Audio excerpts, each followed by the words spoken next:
Mula sa mahimbing na tulog, naalimpungatan si Marco nang marinig ang boses ng kanyang ina.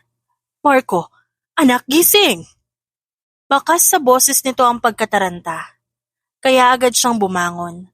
Saka kunot no itong tiningnan. Sumulyap siya sa orasan at nakitang 2:00 pa lang ng madaling araw. Mom, bakit po? Hindi sumagot ang kanyang ina at sa halip, mabilis itong binuksan ang bintana sa kanyang silid. Nasa rest house sila ng kanyang mga magulang at nagbabakasyon. Sa totoo lang, ang mga magulang niya lang dapat ang magbabakasyon pero pilit siyang sumama. Umalis ka na rito, anak. Dito ka sa bintana dumaan. Medyo mataas ito pero alam kong kaya mo makarating sa ibaba na ligtas. Natatarantang saad nito, saka siya nagmamadaling tinulak palapit sa bintana. Ma'am, ano po nangyayari? Ba't niyo po ako pinapadaan dito? At sa bintana pa talaga? Nalilitong tanong niya. Kasabay noon ang yapak na narinig nila mula sa labas ng kwarto niya. Sa mga yapak pa lang na yon, alam niya nang pinasok ang bahay nila. Ma'am, sumama kayo sa akin. Si Dad, nasan siya? Isama natin siya. Hindi pwedeng ako lang aalis. Aniya rito. Umiling ang kanyang ina at sunod-sunod na pumatak ang mga luha nito. Sa kamarahang sinapo ang mukha niya. They killed him. At alam kong ako ang isusunod nila. Hindi nila alam na nandito ka kasama namin. Kaya tumakas ka na anak, please, umalis ka na. Tinulak siya nito palapit sa bintana at wala siyang nagawa kundi sundin ang gusto nito. Umiiyak niyang tinignan ng kanyang ina. Mom, I love you so much. Kayo ni Dad. Mahal ka rin namin, anak. Please promise me that you're going to be safe. Alagaan mo ang sarili mo, okay? Hinalikan pa siya nito sa noo bago siya tuluyang pinatalon mula sa bintana. At kasabay noon, narinig niya ang sigaw ng kanyang ina. Mom. Nang hihinang usal niya. Gustuhin man niyang balikan ng ina, hindi niya magawa. Kaya kahit nanghihina, pasimple siyang lumabas ng rest house nila upang makatakas. Makalipas ang 6 na taon, kahihinto pa lang ng sasakyan ni Marcos sa tapat ng mansyon ng mga Soriano nang makita niya ang kanyang ninong at ninang. Napalapit agad sa kanya. Sanay na siya umuwi sa mansyon ng mga ito. Dahil doon na siya tumira mula nang mamatay ang mga magulang niya. Menor de edad pa kasi siya ng maulila at wala siyang mga kamag-anak na gustong mag-alaga sa kanya, kaya kinupkop siya ng mga Soriano. Marco! Nakangiting tawag ng ninong niya, saka siya sinalubong ng yakap nang makababa siya ng sasakyan. Ninong, kumusta po? Ayos lang, iho. Ikaw ba? Ayos lang din po, Ninong. Nilingon niya ang ninang niya at ito naman ang niyakap. Congratulations on your graduation, Marco. Saad ng ninang niya kaya nakangiti siyang nagpasalamat dito. Maya-maya sabay-sabay silang napatingin sa main door ng bahay nang marinig ang boses ni Brianna, ang nag-iisang anak ng mga ito. Tipid siyang napangiti nang makita ang pagtakbo nito papalapit sa kanya. Marco, you're finally here! Dinamba siya dito ng yakap kaya mahina siyang natawa. Ganoon din ang ninong at ninang niya. Nako, sige maiwan na muna namin kayo dyan. Pero pumasok na rin kayo maya-maya ha? Lalamig na ang niluto ko. Kapag kuwan ay bili ng ninang niya, na tinanguan nilang dalawa ni Brianna. I see. You miss me so much ha? Pili yung tanong niya sa kaniyakap ito pabalik. Yeah, sobrang namiss ko ng future husband ko. Humiwalay si Brianna sa yakap, saka tumingkayad at hinalikan ng gilid ng labi niya. Nagulat siya sa ginawa nito. Pero hindi niya nalang pinansin. Future husband? Yeah, future husband. Magiging mag-asawa naman talaga tayo, di ba? After ko gumraduate ng college, gusto ko magpakasal na tayo agad. Sagot nito kaya mahina siyang natawa. Brianna, stop it. Huwag mo munang isipin ang pag-aasawa. Bata ka pa. Pag-aaral muna ang intindihin mo, okay? Kumunot ang noon nito sa kangumuso at sinamaan siya ng tingin. Anong bata? Hindi na ako bata, Marco. 18 na ako, okay? In fact, I can even kiss you now. Tumaas ang kilay niya sa narinig at bahagyang natawa. Oh, okay. Sige, hindi ka na bata pero huwag mo na akong halikan. That's not right, okay? At bakit naman hindi tama yon? Humalukip-kip pa ito. Because we're not in a relationship, Brianna. At kahit pa 18 years old ka na, bata ka pa rin sa paningin ko. Isa pa, kinakapatid kita. Hanggang doon lang yan, okay? Nakangiting saad niya bago ginulo ang buhok nito. Ngumusto naman si Brianna at sumimangot. So, kinakapatid lang ang tingin mo sa akin? Aren't you even attracted to me, Marco? Maganda naman ako, di ba? Saka 4 years lang naman yung tanda mo sa akin. Hindi na ako bata. Napabuntong hininga siya sa kamarahang sinapo ang mukha nito. Maganda ka, Brianna. Mahalaga ka din sa akin, pero kinakapatid lang talaga ang tingin ko sa'yo. Isa pa? Oo, 18 years old ka na, pero bata ka pa rin. Masyado pa maaga yan para isipin mo. Just focus on your studies for now. Saad niya na tinanguan nito. Makalipas ang 1 linggo, matapos maligo, lumabas si Marco ng banyo na tanging tuwalya lang ang nakatapis sa bewang.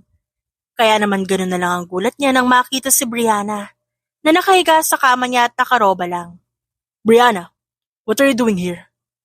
Gulat na tanong niya sa kinakapatid. Nagtaas ito ng kilay at pinasadahan ng tingin ng kabuuan niya. Napailing siya at dali-daling pumasok sa walk-in closet para magbihis. Why? Ayaw mo bang nandito ako sa kwarto mo? Gusto lang naman kita makita. Tanong agad ni Brianna nang matapos siyang magbihis. Hindi naman sa ganun, Brianna. Pero dapat nagsasabi ka muna. Isa pa hindi tamang pupunta ka sa kwarto ng isang lalaki na tanging roba lang ang suot. Ngumiti si Brianna sa katumayo bago dahan-dahang naglakad palapit sa kanya. It's fine for me, Marco. Lalo na ako sa kwarto mo naman ako pupunta. Saad nito, kasabay ng mabilis na paghubad sa suot na roba. Umigting ang panga niya sa kamabilis na nag-iwas ng tingin. Mahinang natawa si Brianna bago niya naramdaman ang paghawak nito sa kamay niya. Don't look away, Marco. I know that you like to see this. Ayoko, Brianna. Mariing saad niya. Why not? Alam mo ang hilig mo sabihin na bata pa ako. Kaya heto, pinapakita ko sa'yo na hindi na ako bata at kayang-kaya ko nang gawin ng kahit na ano. Now look at me, Marco. Look at my body. Touch me. Do me. Hindi ako papalag. Nang aakit na bulong nito kaya marahas niya itong nilingon. Hindi para gawin ang sinabi nito kundi para diretso itong tignan sa mga mata. I'm not going to do what you want, Brianna. Now put your robe back and leave my room. Seryoso. At medyo galit na ang boses niya. Kumunot ang noon nito kaya nakita niya ang inis sa mukha ng dalaga. Talaga bang hindi ka naapektuhan, Marco? Sinabi ko na sa'yo, Brianna. Kinakapatid lang ang turing ko sa'yo. Kaya wag mo nang uulitin tong ginawa mo. Kung di mo kayang respetuhin ang desisyon ko, kahit sarili mo na lang ang respetuhin mo. Sagot niya bago ito nilampasan. Saka siya lumabas ng kwarto. Sa kabilang banda, isang araw ay papunta si Freya sa classroom niya nang makita niya isang grupo ng mga babaeng papalapit sa kanya. Mga bully ang mga ito. Alam niya yon dahil siya ang laging target. Oh, here comes the nerdy girl. Ano, Freya? Nakagawa ka na ba ng assignment, ha? Patingin naman. Saad ni Cassie, ang leader ng mga ito bago sapilitang hinablot ang notebook niyang hawak-hawak. Kumuyom ang kamao niya. Gustong-gusto niyang labanan ito pero hindi niya magawa dahil baka manganib ang kanyang scholarship. First year college pa lang siya at ayaw niyang matanggalan ng scholarship kung sakali. Tiningnan ni Cassie ang assignment niya at kinunan nito ng picture bago pinunit sa kahinagis sa mukha niya. Nagtawa na ng mga kasama nito. Pati na rin ang iba pa mga estudyante na nakakita sa nangyari. Oops! Paano ba yan, Freya? Wala ka ng assignment. Kawawa ka naman. Kunwari malungkot na sabi ni Cassie bago ulit nagtawanan ng mga ito. Nagagalit siya pero sinikap niyang huwag magpakita ng kahit anong reaksyon. Mas kawawa ka, Cassie. Malamig ang boses na saad niya sa katinig na ng mga kasama nito. Pati ito mga alipores mo. Nakakaawa kayong lahat. Mga wala kayong magawang matino. At puro paninira't pananakit sa kapwa ang alam na gawin. Mga nakakahiya. Sumingha pa mga nakarinig sa sinabi niya kasabay ng bulong-bulungan sa paligid. How dare you? Don't you know who I am? Huh? Galit na tanong ni Cassie. Kilala kita, Cassie. Pamangkin ka na may-ari nitong school. Mayaman ka. At matapobre din. Namula ito sa galit at akmang sasampalin siya nang may pumigil sa kamay nito. Walang iba kundi si Brianna Soriano, ang anak na may-ari ng school. What the hell are you doing, Cassie? Gigil na tanong ni Brianna kay Cassie bago tumingin sa kanya. Are you okay, miss? Napalunok siya sa katumango. Brianna? Kinakampihan mo ba yung hampas lupang yan? I'm your cousin for Pete's sake! Imutok ni Cassie dito. I know, Cassie. Kaya nga kita pinipigilan dahil pinsan kita. Pamangkin ka ni Daddy at kung ganito ang ugaling pinapakita mo, hindi malabong masira ang reputation niya, pati na rin sa school. Kaya tumigil ka na, okay? Umirap si Cassie at tinitigan pa siya ng masama bago tumalikod at naglakad pa alis, kasama mga alipores nito. Siya naman napabuntong hininga bago tipid ng umiti kay Brianna. Salamat po, Ma'am Brianna. Nagtaas ito ng kilay sa kapinasadahan ng tingin ng kabuuan niya. Big glasses, face full of pimples, frizzy hair, badoy na damit. Seryoso? Natitiis mong ganyan na itsura mo araw-araw? Nandidiring saad nito, saka inirapan siya. Anyway, don't thank me. At para lang sa kaalaman mo, ginawa ko lang yun dahil maraming nakakakita. I am the future owner of this school. Dapat na maganda ang image ko sa mga tao, no? Pero kung walang nanonood, baka tinulungan ko pa yung pinsan ko kanina. You deserve what she did. Hampas lupa. Saad nito, at matamis nang nginitian siya sa kanilampasan. Sa mga sumunod na araw, nagpatuloy ang ganong klaseng tagpo at lumala pa ang pambubuli sa kanya ng grupo nila Cassie na dinagdagan pa ni Brianna. Isang araw, naglalakad si Freya patungo sa coffee shop kung saan siya nagpa-part-time job nang bigla na lang may humintong kotse sa harap niya. Nagulat siya at bahagyang napaatras dahil doon.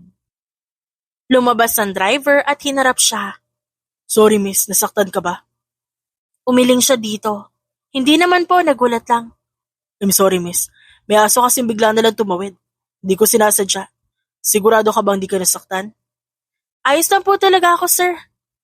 Sagot niya bago dali-daling nagpaalam na mapagtantong malilate na siya sa trabaho. Sa kabilang banda naman, habol ni Marco ng tingin ang papalayong bulto ng babae na muntik niya ng mabangga. Simple lang ang pananamit nito.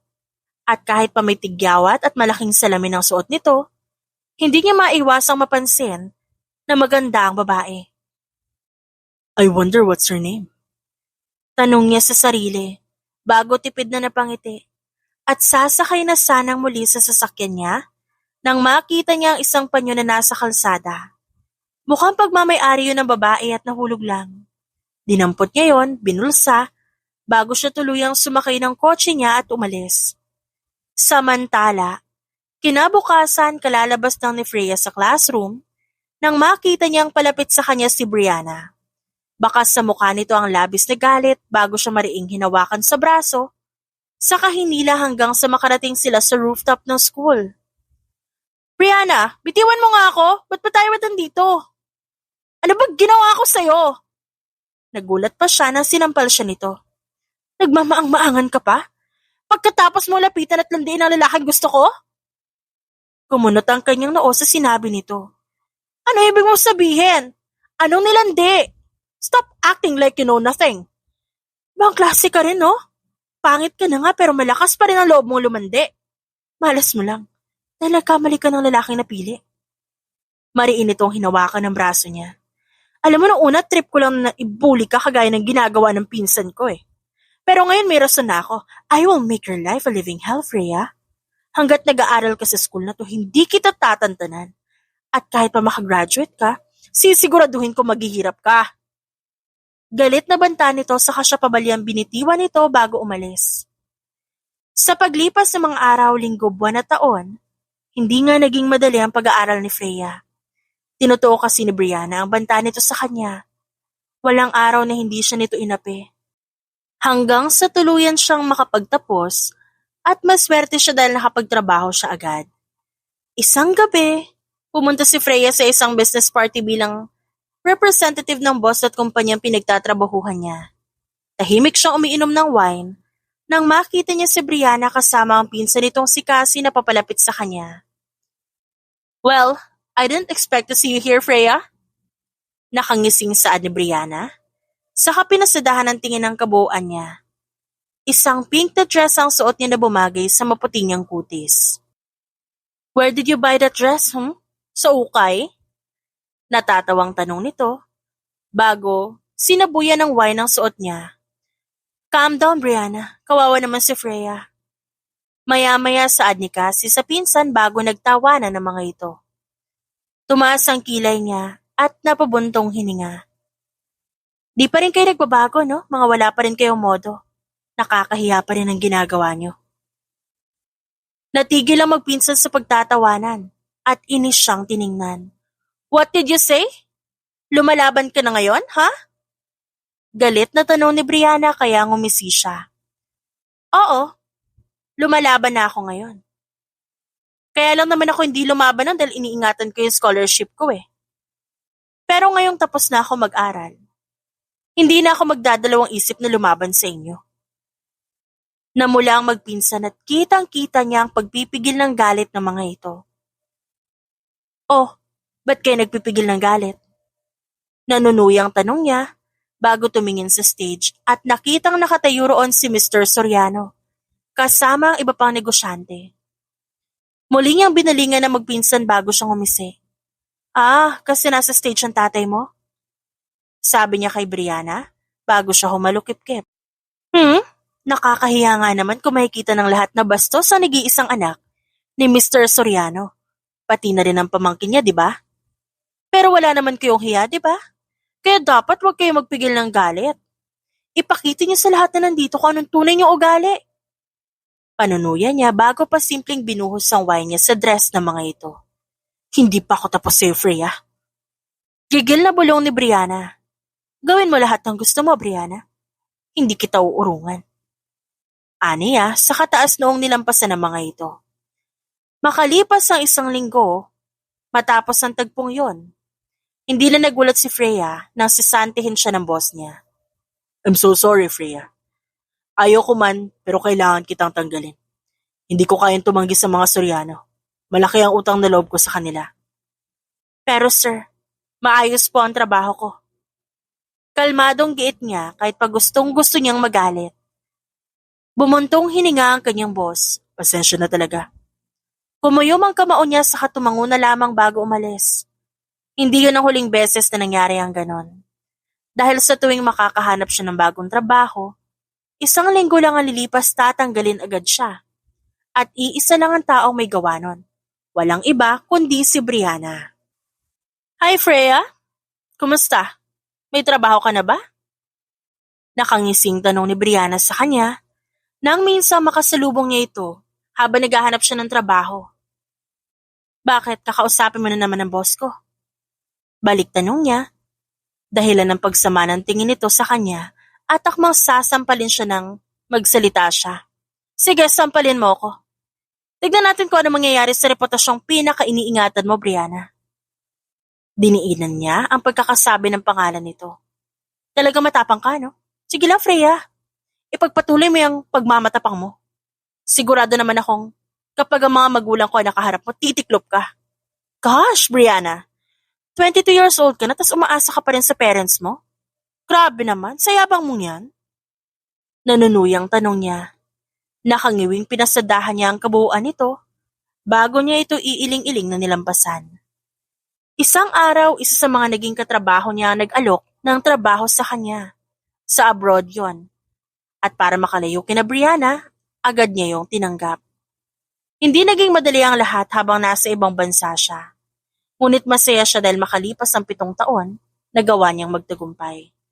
Sa edad na 29, Naging isa siyang sikat na negosyante sa buong mundo. Miss Freya, sigurado pa ba kayong babalik na kayo ng Pilipinas? Paano pa yung negosyo niyo rito? Isang araw na tanong sa kanya ng sekretarya niya na Pilipino rin. Matagal ko nang pinag-iisipan ng pag-uwi sa Pilipinas kaya sigurado ako. Isa pa kaya nga hindi kita isasama, di ba? Kasi gusto ko ikaw ang mamahala sa mga negosyo ko rito habang wala ako. Huwag kang mag-alala, Jessa. Di naman ibig sabihin na nasa Pilipinas ako, pababayaan ko na kayo dito sa Canada. Every month, babalik-balik pa rin ako dito para mag-check. Napanguso ang kanyang sekretarya. Sa bagay, baka nasa Pilipinas din po talaga yung future husband nyo. Sa ganda at sexy nyong yan, sigurado marami magkakandara pa sa'yo. Natawa siya. Totoo ang sinabi nito. Sa paglipas ng mga taon, sinikap niya rin kasing mawala ang mga tigyawat niya. Nag-e-exercise na rin siya para manatiling fit. Isa ang mga yon sa dahilan kung bakit sa mga nakalipas na taon, maraming ang naniligaw sa kanya. Nako, Jessa, tumigil ka nga. Aalis na ako ha. Bukas, asikasuhin mo ang lahat at tigil-tigilan mo yung pabobola sa akin. Samantala makalipas ang isang linggo, tahimik na nagmamaneho pa uwi sa bahay niya si Marco nang tumawag ang tauhan niya. Mr. D, nangungulit po ulit sina Mr. and Mrs. Soriano. Gusto nila mag-set ng meeting kasama ka, mukhang ipipilit na naman nila makipagsosyo sa inyo. Bungad dito na sagutin niya ang tawag. Isang sikat na negosyante at bilyonaryo si Marco, kaya malamang marami nagkakandara pang makasosyo siya at kabilang na doon ng mga Soriano. Pero kahit na sikat, kilala lamang siya sa tawag ng Mr. D. Sinisiguro niya na tago ang katauhan niya dahil ayaw niyang maulit ang nangyari noon sa mga magulang niya. Huwag mo silang paunlakan. Make it clear to them that I don't want any business partnership with them. Kapag kuwan, malamig ang boses na utos niya bago binaba ang tawag. I'm sorry, Ninong and Ninang. Pero ayoko makapagsosyo sa inyo hanggat di ko nalalaman ang tunay na rason kung bakit unti-unti nang bumabagsak ang kumpanya niyo.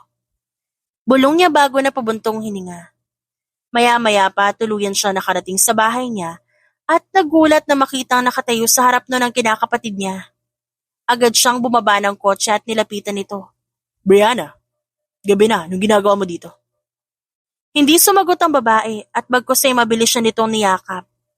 Narinig niya ang mahinang pagikbi nito. She's back, Marco. After 7 years, bumalik siya.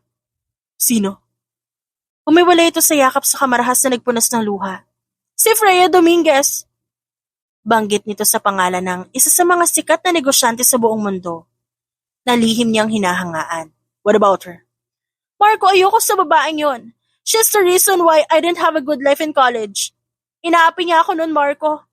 Tapos isang beses na sumama kami ni Cassie kina Dad para sa isang business event. Binuhusan niya ng wine and dress namin. I hate her so much, Marco. Muling tumulo ang luha nito. Ba't niya naman gagawin ang mga yon? Kasi inggit siya. Marco, scholar lang naman kasi siya noon eh. At alam ng lahat na anak ako na may-ari ng school, kaya malamang. Kaya niya ako inaapit dahil inggit siya. Hindi ko lang siya nilalabanan noon dahil inaalala ko ang reputasyon ni Dad. Kaya nang pumunta siya sa ibang bansa, sobrang saya ko.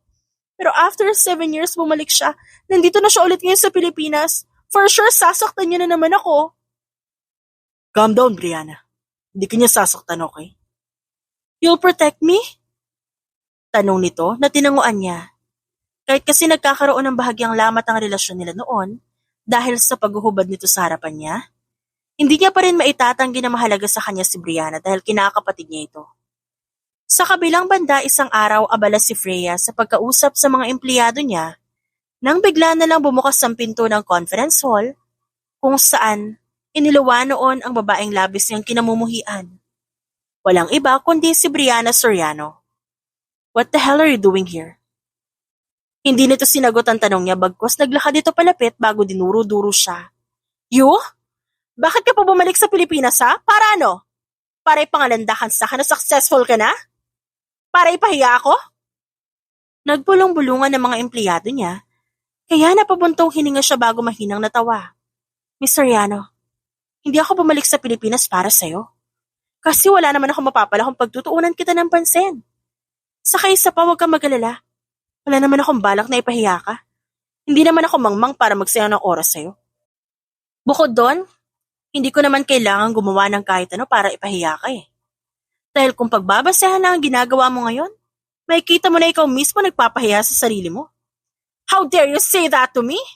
I'm Brianna Soriano, daughter of Bernadette and Enrico Soriano. Ako rin ang tagapagmana ng negosyo nila. Mas sikat, mas makapangyarihan kami kesa sa'yo kaya wala kang karapatang sabihin sa akin ng mga yan. Galit ang sigaw nito at akmang sasampalin siya, pero agad niyang sinagi ang kamay nito. Di mo kailangan ipakilala ang sarili at pamilya mo sa akin. Kilalang kilala ko na kayo, Brianna. At ano ka mo, sikat kayo? Well, siguro noon.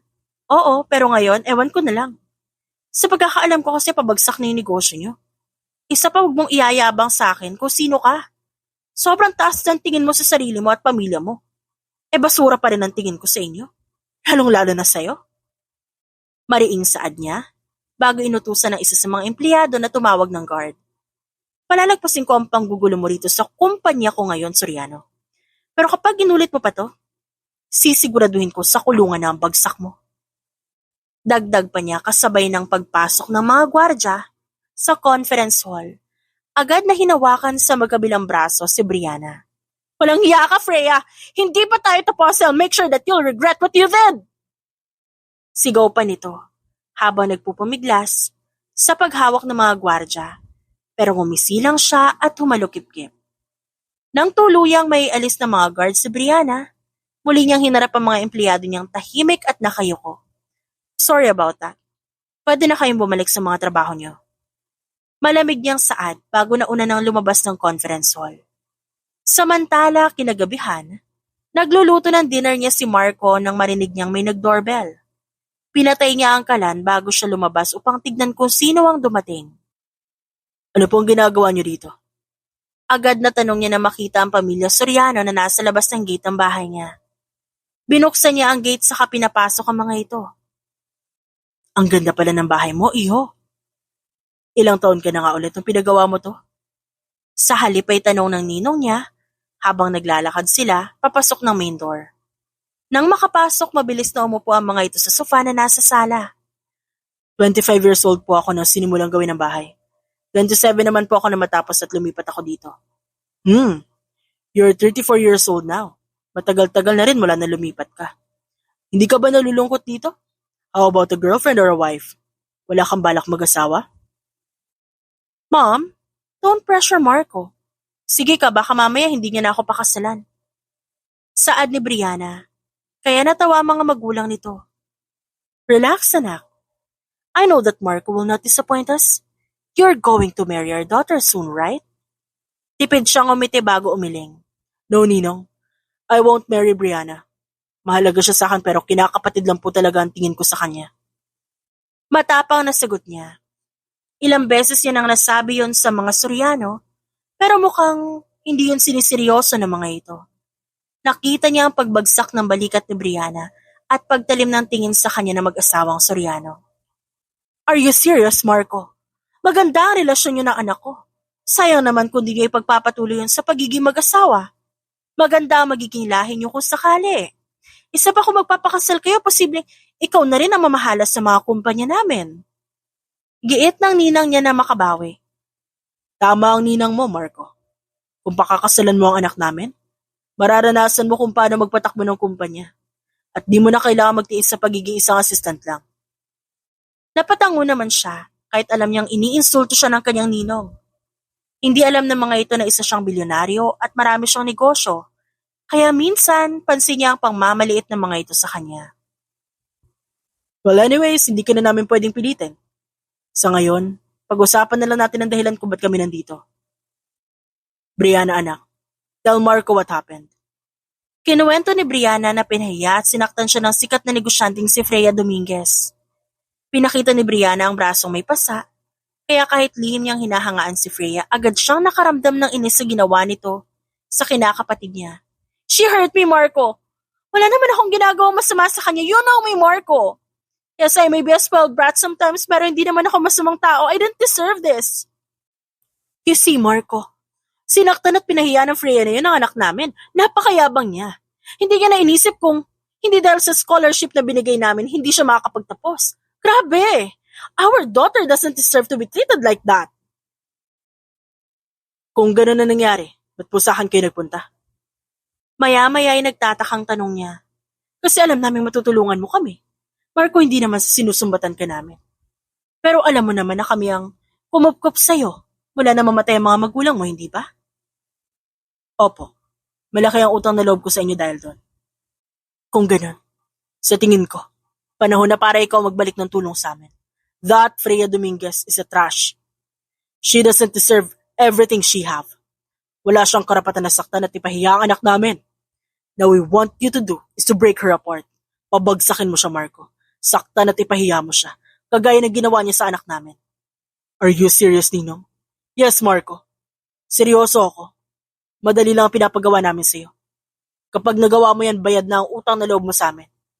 Pati na rin ang sakit na binigay mo sa anak namin nang hindi mo siya papakasalan.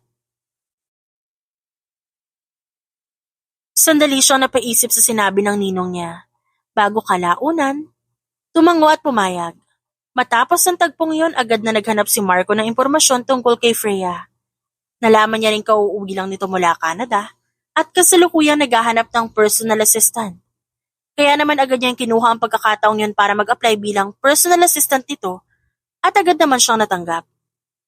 Marco, can you please get me some coffee? Pakisabay na rin yung papeles na kailangan ko pampirmahan. Isang araw, utos ni Freya sa kanya habang nasa opisina sila. Nagangat siya ng tingin sa babae at nakita niyang abala ito sa pagtitipas sa laptop. Tumayo siya at sinunod ang utos nito. Ito na po, Miss Freya. Thanks. Pagpapasalamat nito na hindi man lang siya tinatapunan ng tingin. Napatango siya at sandali pang napatitig sa seryoso at magandang mukha ng babae. Bago siya natauhan at muling bumalik sa table niya, na nasa loob lang din ang opisina nito. Sa kabilang banda isang gabi, hindi makatulog si Freya kaya nagpasya siyang pumunta sa garden ng bahay niya. At doon tahimik na nagdrawing ng designs para sa kanyang jewelry business. Abala siya sa ginagawa.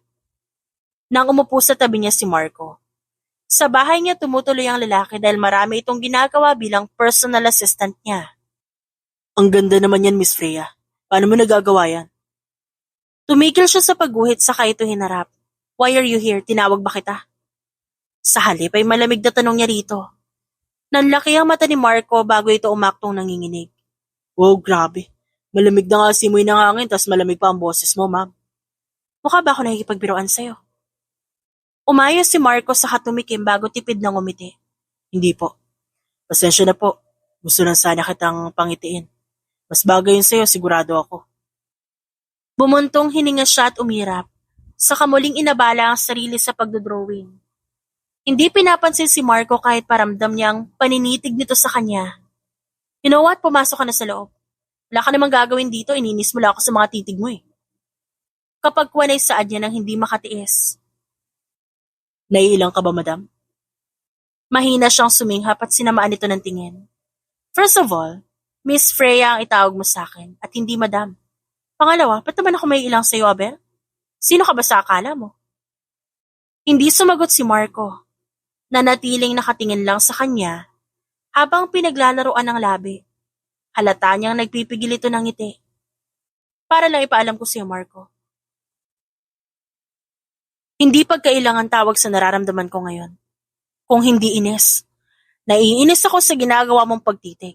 Ayoko ng ganon, kaya pumasok ka na sa loob. Bago pa ako tuluyang magalit, masisanti kita agad. Totoong naiinis siya at lalong lumalayo ng sa halip na matakot. Tuluyang umiti pa ang personal assistant niya. Ngayon lang kita narinig na magsalita ng ganyan kahaba. Ang lambing pala ng boses mo, no? Kaya tuloy kahit alam ko naiinis ka sa akin, hindi ko magawang matakot. Kung ganon, ibalot mo na yung mga damit mo at bukas na bukas din umalis ka na rito sa bahay ko. Dahil sinisisante na kita. Aniya bago umirap at aalis na sana nang hawakan ni Marco ang braso niya. Sorry na po, madam.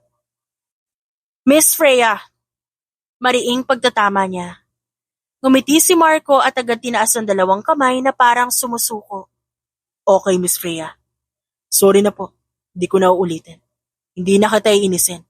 Sige na, upo ka na at mag-drawing ka na ulit. Hindi na kita istorbohin, promise. Seryoso niya itong tinitigan at nang matantong sinsero nga ito, napabuntong hininga siya sa katumango. Fine. Sa mga sumunod na linggo, masasabi niyang maayos ang pagtatrabaho ni Marco bilang personal assistant niya. Nung una talaga naiinis siya sa kakulitan nito pero kalaunan, nasanay na rin siya. Madam, ready na po ba kayo para sa meeting? Tumango siya nang hindi ito tinitignan bago kinuha ang compact powder at lipstick sa bag. Matapos magpahid ng lipstick wala sa sariling napasulyap siya kay Marco na nahuli niyang titig na titig sa kanya. What? First time mo makakita na babaeng nagli-lipstick? Sarkastikong tanong niya at umiling naman ito bago tumikim. Na-amaze lang ako, madam. Hindi ba mabubura ang lipstick mo kapag kumain mamaya? Lunch meeting pa naman ang pupuntahan natin. Umiling siya sa kainayos ang sarili bago tumayo. Huwag ka na maraming tanong. Umalis na tayo. Sa halip ay saad niya, bago na unang lumabas ng opisina. Sungit. Narinig pa niyang natatawang bulong ni Marco, kaya lihim siyang napairap. Sa kabilang banda, nangingiting sinundan ni Marco si Freya pagkalabas nito ng opisina. Madam, sagutin mo ko. Hindi ba mabubura ang lipstick mo mamaya? Tanong niya pa rin dito at hindi niya mawari pero natutuwa siyang asarin to. Hindi ito sumagot kaya patuloy niya itong kinulit hanggang sa makarating sila ng parking lot. Na makarating sa tapat ng kotse, sumandal ang babae doon bago nakahalukip-kip na tinignan siya. Lumapit ka, Marco. Sabi ko lumapit ka. Mariing sabi nito sa kahinila ang necktie niya dahilan kung ba't agad niyang naitukod ang kamay sa magkabilang gilid nito. Bahagyang nanlaki ang mga mata niya dahil sa sobrang lapit nila sa isa't isa. Pero si Freya, seryoso pa rin. Tumingin ka sa labi ko.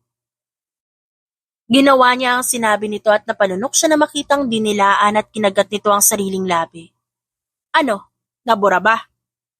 Mataray na tanong nito pagkatapos wala sa sarili siyang napailing. Ngayon, siguro naman nasagot na yung tanong mo, di ba? Hindi yan mabubura dahil matte yan. Inirapan pa siya nito. So kahit pala halikan kita ngayon, hindi yan mabubura. Bulong niya, kaya mahina itong napasinghap habang masamang nakatingin sa kanya. At bakit mo naman ako hahalikan? Tinulak nito ang dibdib niya pero natapilok ito kaya agad niyang niyakap ang bewang ng babae upang hindi ito tuluyang matumba. Ngunit kasabay ng pagyakap niya sa bewang nito ay ang hindi sinasadyang paglalapat ng labi nila. Nanlaki ang mata ni Freya at agad itong umayos ng tayo. What the hell? Ba't mo ako hinalikan? Di kita hinalikan. Aksidente yon. Nauutal niyang paliwanag kahit pa gusto niyang umiti. Pisit ka, Marco. Namumuro ka na sa akin, ha? Konti na lang talagang tatanggalin kita sa trabaho. Nanggigigil na saad nito bago sumakay ng sasakyan.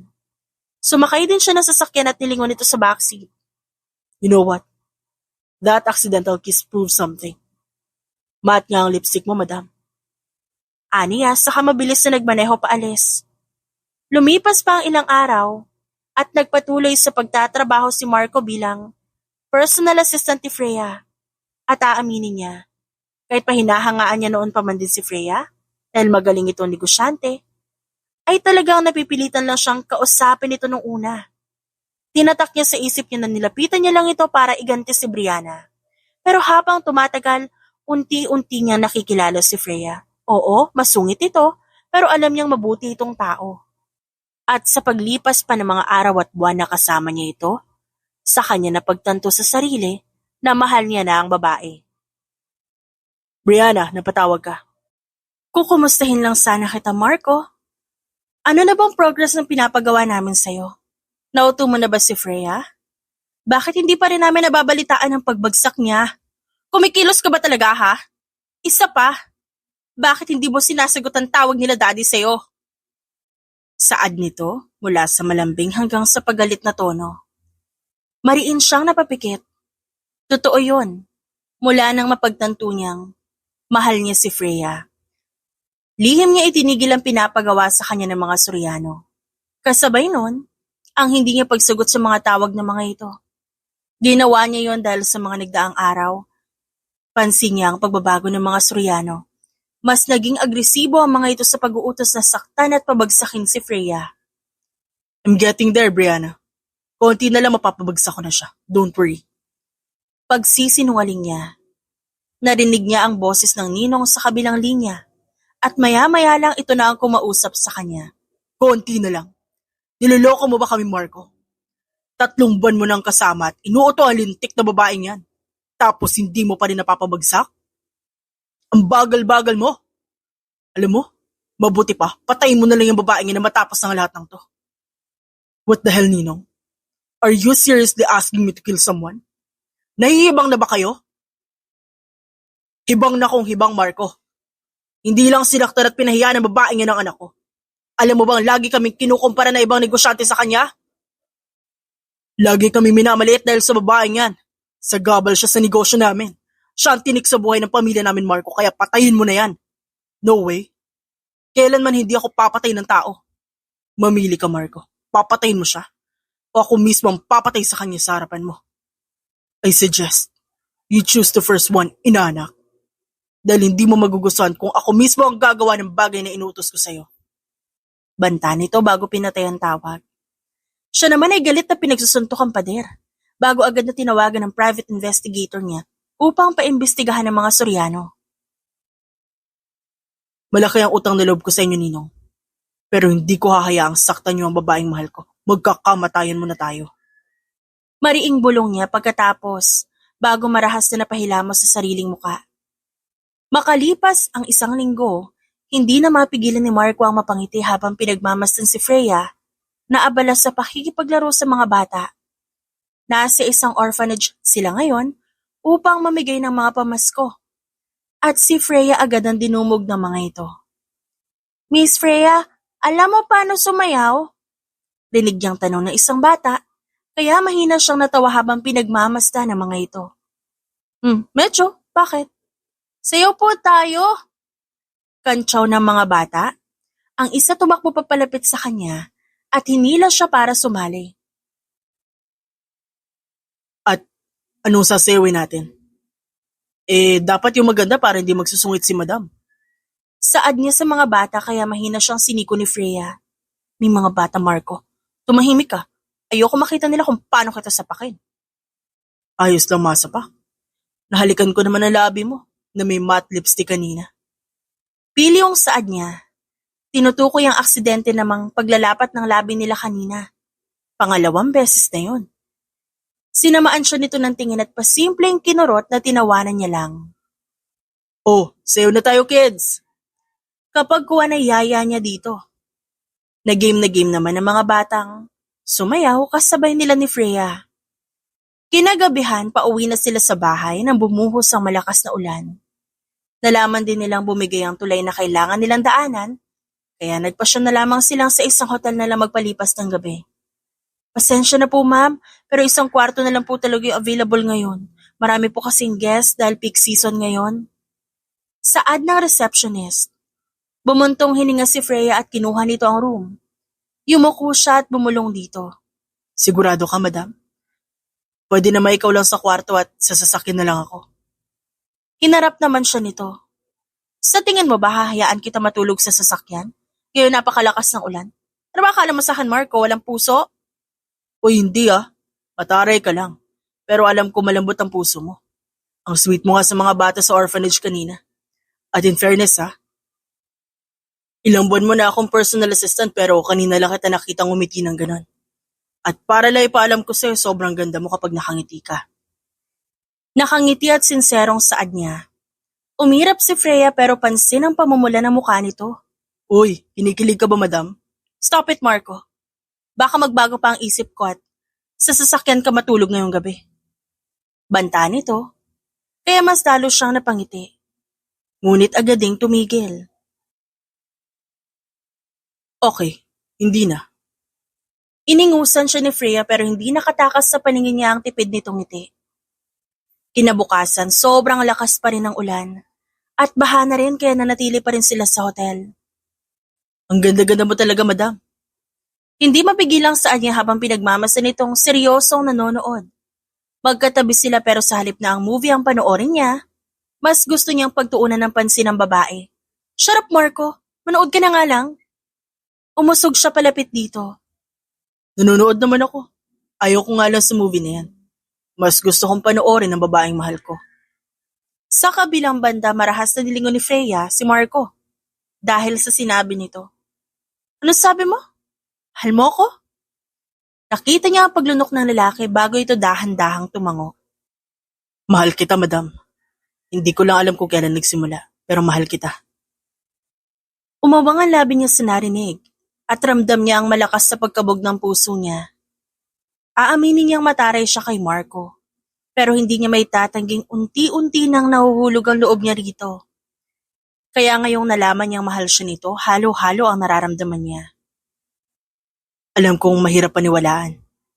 Sa sandaling panahon na magkasama tayo at magkakilala tayo. Pero totoo ang nararamdaman ko. Ma'am Freya, mahal na mahal kita. Bumaba ang tingin nito sa labi niya bago muling bumalik sa mga mata. I want to kiss you. Can I kiss you? Bulong nito at wala sa sariling napatango siya bago agad na napapikit ng marahan siyang siilin ng halik ng lalaki. I love you, Marco. Pag-amin niya sa gitna ng halik nito. Dahilan kung ba't ito tumigil habang gulat na nakatingin sa kanya. Mahal mo din ako? Hindi makapaniwala ang tanong nito kaya ngumiti siya at sa halip na sigutin, marahan niya itong hinalikan. Sa una marahan lang, ang kanilang halik na pinagsasaluhan hanggang sa naging mapusok yon, hanggang sa tuluyang may nangyari sa kanilang dalawa. Kinaumagahan naon nang nagising si Marco at pinagmamasdan ng natutulog na si Freya nang tumawag ang private investigator niya kung saan nalaman niya ang mga katotohanan. Sir, nalaman ko po na laging inaapi noon ni Miss Soriano si Miss Freya. Bukod doon, kaya siya ng ibang bansa dahil sa mga Soriano. Ang mga ito pala ang dahilan kung ba't hindi siya nagkakaroon ng maayos at permanenteng trabaho sa Pilipinas. Isa pa, nalaman ko rin nung makauwi si Miss Freya dito sa bansa, sumugod si Miss Soriano sa kumpanya niya. Kumuyom ang kanyang kamao sa narinig. Tungkol naman po sa mga negosyo nila. Kaya po unti-unting bumabagsak dahil gumagawa sila ng mga illegal na bagay. Nalaman ko rin na may inuutusan silang gunman noong isang araw para manmanan si Miss Freya. Bukod doon, may pinatay din sila mag-asawang negosyante na malapit sa kanila 18 years ago. Kumunot ang noo niya sa narinig at hindi niya mawari kung bakit binalot ng kaba ang kanyang dibdib. 18 years na rin ang nakalipas mula nang mamatay ang mga magulang niya na matalik ding kaibigan ng mag-asawang Soriano. Nakilala mo ba kung sino ang mag-asawang pinatay nila? Opo, sino Mr. Marcos at Mrs. Carol Del Prado po. Banggit nito sa pangalan ng mga magulang niya, kaya mariin siyang napamura. Bago binaba ang tawag, galit na galit siya. Pero bahagya siyang kumalma nang masulyapan ng mahimbing pa ring natutulog na si Freya. Sinaktan ka nila.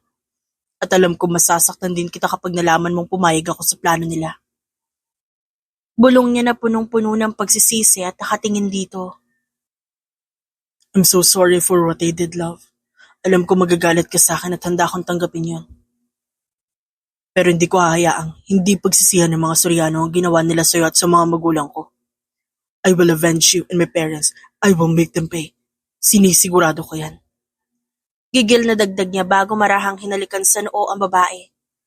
Makalipas ang ilang araw, agad na nagsimulang kumilos si Marco upang palihim na gumanti sa mga Soriano. Mr. D, kausap ko po ngayon sina Mr. and Mrs. Soriano. Talaga po bang tatanggapin niyo pa rin ang partnership na inaalok nila kahit na alam niyong pabagsak na yung negosyo? Gulat na tanong ng isang sekretarya niyang babae nang minsang tawagan niya ito. Alam niyang kamiting nito ang ninong at ninang niya ngayon. Yes, pero sabihin mo sa kanila, papayag lang ako makipagsosyo sa kanila kung ako ang magiging major shareholder ng kumpanya. Hindi sumagot ang sekretarya niya pero narinig niyang ginawa nito ang utos niya. Of course, papayag kami. Sino ba naman kami para hindi pumayag sa gusto ni Mr. D, hindi ba? After all, it's an honor to have a business partnership with him.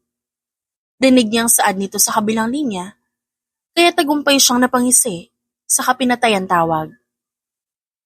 Lumipas pa ang ilang araw at nagpatuloy ang lihim niyang pagganti sa mga Soriano. Matapos tanggapin ang partnership na inaalok ng mga ito, ay ang illegal na gawain naman ng mga Soriano ang pinuntriya niya. Siniguro niyang mariread ang lahat ng illegal na negosyo ng mga ito at nagtagumpay siya sa bagay na yon. Bukod doon, nalaman niyang may bagong trabaho si Brianna sa kumpanyang pangarap nitong pasukan. Kaya siniguro niyang agad itong mapapatanggal. Kulang pa yan. Bilang kabayaran sa ginawa niyo sa mga magulang ko at sa babaeng mahal ko, sisiguraduhin ko magdurusa kayo. Isang araw hindi sila sabay ni Freya pumasok sa opisina. Nauna ito at naiwan siya sa labas ng kumpanya para sagutin ang isang tawag. Pagkatapos nun pasimple niyang tinignan at sinanyasan ng mga bodyguard na hinire niya. Nakapalibot ang mga ito sa labas ng kumpanya ni Freya. Hindi naman yan iskandaloso dahil kalat at nakasibilyan ang mga ito. Pinindot niya ang earpiece niya. Siguraduhin niyong walang mga tauhan ng mga Soriano makakalapit kay Freya. Manmanan niyong maigi ang paligid. Malamig na saad niya bago pumasok sa kumpanya. At dumiretso sa opisina nila ni Freya. Naabutan niya ito nakaupo sa swivel chair habang seryosong nakatingin sa glass wall. Madam, ayos lang ba? Nilingon niya ito at hindi niya maiwasang kabahan sa sobrang lamig ng titig nito sa kanya. Anong koneksyon mo sa pamilya Soriano? Nagulat siya sa walang paligoy-ligoy nitong tanong. Hindi siya agad nakasagot, kaya umayos na upo si Freya bago hinagis sa ibabaw ng table niya ang isang folder. Kinuha niya yun at binuksan. Laman ng folder ang mga picture kung saan makikita ang pagpunta ng mga Soriano sa bahay niya. Maging ang pagyakap ni Brianna sa kanya noong naabutan niya ito sa labas ng bahay. Napalunok siya. Pinakapatid ko si Brianna. Inaanak ako ng mga magulang niya. Sila ang kumupkup sa akin mula na mamatay ang mga magulang ko. Mabuti naman at hindi ka nagsinungaling. Kota ka na sa kasinungalingan ko nagkataon. Komento nito. Matalino si Freya. Alam niyang bago pa ito magtanong sa kanya, alam na nito ang koneksyon niya sa mga Soriano, kaya hindi na siya nagsinungaling pa. Ba't ka nag-apply bilang personal assistant ko? Napag-utusan na akong paghigantihan ka sa lahat ng maling nagawa mo kay Brianna. At naniwala ka sa arte nila? Hindi mo man lang ba naisip na baka nagsisinungaling lang sila lalo na si Brianna? Umiling siya at puno ng pagsisising sumagot. No, I'm sorry Freya. That time, buong akala ko, si Brianna ang biktima. At dahil kinakapatid ko siya at mahalaga siya sa akin, sa kanya ako agad pumanig. Kaya nung hilingin nila na lokohin ka at saktan kita, pumayag ako. Nakita niya ang pagtulo ng luha ni Freya na marahas din itong pinunasan. Nilapitan kita. Nag-apply ako bilang personal assistant mo. At nang matanggap ako, kinuha ko yung pagkakataon para gawin ang plano. Kinulit kita. Ginawa ko ang lahat para makuha ang loob mo. Pero tumigil ako agad na mapagtanto kung unti-unti na ako nahuhulog sa'yo. Lumapit siya at lumuhod sa harapan ng babae. Sa kanya ito marahang hinawakan sa kamay. Alam ko mahirap paniwalaan dahil sa ginawa ko, pero totoong mahal kita, Freya. Totoo ang nararamdaman ko para sa'yo. Sinserong saad niya at paulit-ulit na hinalikan ng likod ng palad nito. Hindi ko alam kung kaya ko pa maniwala sa'yo pagkatapos ng lahat ng nalaman ko. Malamig na saad nito, saka pinaba ang kamay at binawi mula sa pagkakahawak niya. Siguro nagtataka ka kung ba't may mga ganyan akong picture. Kapag kwan saad nito saka tinuro ang folder. Kinaumagahan pagkatapos na nangyari sa atin sa hotel. Nagising din ako nung nagising ka. Pero nagpanggap akong tulog dahil narinig kita may kausap. Narinig ko ang pinag-usapan niyo, pati na rin ang mga sinabi mo sa akin. I got curious. Gusto ko malaman kung ba't kilala mo ang mga Soriano. Kaya pinaimbestigahan ko kayo at nalaman ko ang lahat. Tumayo siya at seryoso itong tiningnan. Why are you telling me this, Freya? Sa kabilang banda kumayom ang kamao ni Freya bago sumagot. Dahil alam ko matindi ang galit na nararamdaman mo para sa mga Soriano. Alam kong gusto mo silang gantihan. At ganun din ako, Marco. Aminin ko. Ayokong makita o makausap ka pagkatapos ko malaman na pumayag ka sa plano nilang saktan at pabagsakin ako. Kasi Marco, mahal kita eh. Kaya sobrang sakit ng ginawa mo. Naramdaman niya ang pagtulo ng luha niya. Kaya marahas niyang pinunasan yon. I'm so sorry. Usal ng lalaki bago akmang lalapit sa kanya nang umatras siya. Dahilan ng pagbalatay ng sakit sa mukha nito. Pero alam ko may mga mas importanteng bagay pa akong pwedeng gawin kasama ka. Kesa ang damdamin ang nararamdaman ko. At yun, ay ang gumanti sa mga Soriano. Pareho nila tayong ginawa na hindi maganda. Pareho din tayong gusto silang gantihan. Gusto mo magtulungan tayo sa pagganti sa kanila? Tumango siya. No way, Freya. I'm not going to let you. Mapapahamak ka. Gumanti man ako hindi. Mapapahamak at mapapahamak pa rin naman ako, Marco. Kilala mo ang pamilyang yon. Handa nilang gawin ang lahat, madispatcha lang ang tingin nilang problema sa buhay nila. Tignan mo ang ginawa nila sa mga magulang mo. Matalik na nilang kaibigan ng mga magulang mo. Pero nagawa pa rin nilang patayin dahil ang nalalamangan sila sa negosyo. Yun ang nga, Freya eh. Kung ang mga magulang ko na matalik na nilang kaibigan ang nagawa nilang patayin, paano ka pa? Galit na sigaw nito, namumula at puno ng luha ang mga mata habang nagsusumamong nakatingin sa kanya. Ayoko magaya ka sa mga magulang ko. Ako na lang ang gaganti, Freya. Nang sa ganun sa kanila ibunto ng galit nila. Pero ayoko manahimik na lang gayong alam ko na kaya ko ipagtanggol ang sarili ko laban sa kanila. Marco, kaya ko ang sarili ko. Isa pa noon pa sila may galit sa akin dahil sa mali-maling pagsumbong ni Brianna. Sa tingin mo ba talaga kapag ikaw lang ang gumanti, titigil nila ako? Hindi, Marco. Hindi nila ako tatantanan hanggat hindi nila nagagawa ang gusto nilang gawin sa akin. Kaya gusto kong lumaban. Lalabanan ko sila. Gaganti rin ako. Napapagod? Ngunit matapang na saad niya bago tumalikod at aalis na sana na magsalita si Marco. I won't let you do that alone. Tama ka. Kahit anong mangyari, hindi sila titigil. Kaya lalaban tayo. Magkasama natin silang pagbayarin sa lahat ng kasalanan nila sa atin. Matapos ang tagpong yon, seryoso silang nagplano kung paano pababagsakin ng mga Soriano. I will focus on Brianna. And you're going to focus on her parents. Maliwanag ba? Sinulyapan niya si Marco nang hindi agad ito sumagot. At gano'n na lang ang pag-irap niya nang makita itong titig na titig sa kanya. Kung di ka titigil kakatitig, mukha mo na ang gagawin kong punching bag. Banta niya, kaya agad itong umayos ng tayo at inayos ang suot na boxing gloves. Kasalukuyan silang nagpa-practice ng self-defense sa personal gym niya. Anyways, sure. Ako nang bahala ron sa matatanda. Ikaw na kay Brianna. Alam kong gigil na gigil ka na sa kanya. Kaya ipapaubaya ko siya sa'yo. Gigil na gigil din ako sa'yo? Aniya? At malakas na sinuntok ang mukha nito. Kung ganon, ipapaubaya ko na ang sarili ko sa'yo. Grabe, lakas naman nun. Halatang may pinaghuhugutan. Aniya at inirapan ng lalaki. Lumipas pa ang ilang linggo ng pagpaplano hanggang sa dumating na ang gabing pinakahihintay nila. This will be a long night for us.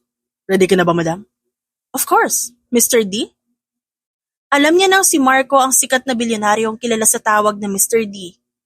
Bukod doon, isang beses na aksidente niya ring nakita sa gamit ni Marco ang paborito niyang panyo noong college siya. At doon niya napagtanto na si Marco pala ang lalaking muntik nang makabangga sa kanya noon. At ito rin ang dahilan kung ba't galit na galit sa kanya si Brianna noong college pa lang sila. Si Marco pala ang tinutukoy ni Brianna na lalaking mahal nito. Hindi na ako makapaghintay na makita ang magiging reaksyon nila. Mabuti na lang masquerade and theme. Walang thrill kung sa entrance pa lang kilala nila kung sino si Mr. D at ang asawa nito. Ginisihan pa siya nito nang sabihin ang huling salita. Ngayong gabi ang anniversary ng kumpanya ng mga Soriano. May mga media at mga pulis na naroon. Sila Marco naman ang mismong kumuha. Ngayong gabi, plano nilang isiwalat ang lahat ng baho ng mga Soriano. We're here. Here's your mask. And here's your gun. Just in case na magkagulo at magkahiwalay tayo. Pagkatapos ay sandali sila nagkatitigan ni Marco, bago niya naramdaman ang marahang pagkabig nito sa kanya at paghalik sa noo. I love you. I love you. Talagang nasaktan at nagalit siya nang malaman niya ang ginawa sa kanya ni Marco. Pero ang totoo, mas nanaig ang pagmamahal niya rito. Ayaw niya nang magalit at mapuno ng hinanakit ang kanyang puso. Nang matapos magyakapan, sinapo nito ang mukha niya. Mag-iingat ka. Tumango siya bago sila sabay na lumabas ng sasakyan at tuluyang pumasok sa loob ng event hall. Makalipas ng 1 oras, tuluyang nagsimula ang event at hindi niya maiwasan ang lihim na pagngisi. Nang tuluyang umakyat ng stage, si Marco na nakasuot pa rin ng maskara. Maraming salamat. Sa totoo lang, hindi ko alam ang sasabihin ko ngayon. Ang alam ko lang, masaya ako dahil nasisiguro kong magiging unforgettable ang gabing ito para sa ating lahat. Lalong-lalo na sa pamilya Soriano. Tinuro pa ni Marco ang mga Soriano na proud pang tumayo at kumaway sa mga bisita. Ngumisi siya at sumimsim sa wine na hawak. Anyways, I prepared a short video presentation for tonight and I hope that you guys will enjoy it. Kapag kuwanay nakangising saad ni Marco bago bumaba ng stage.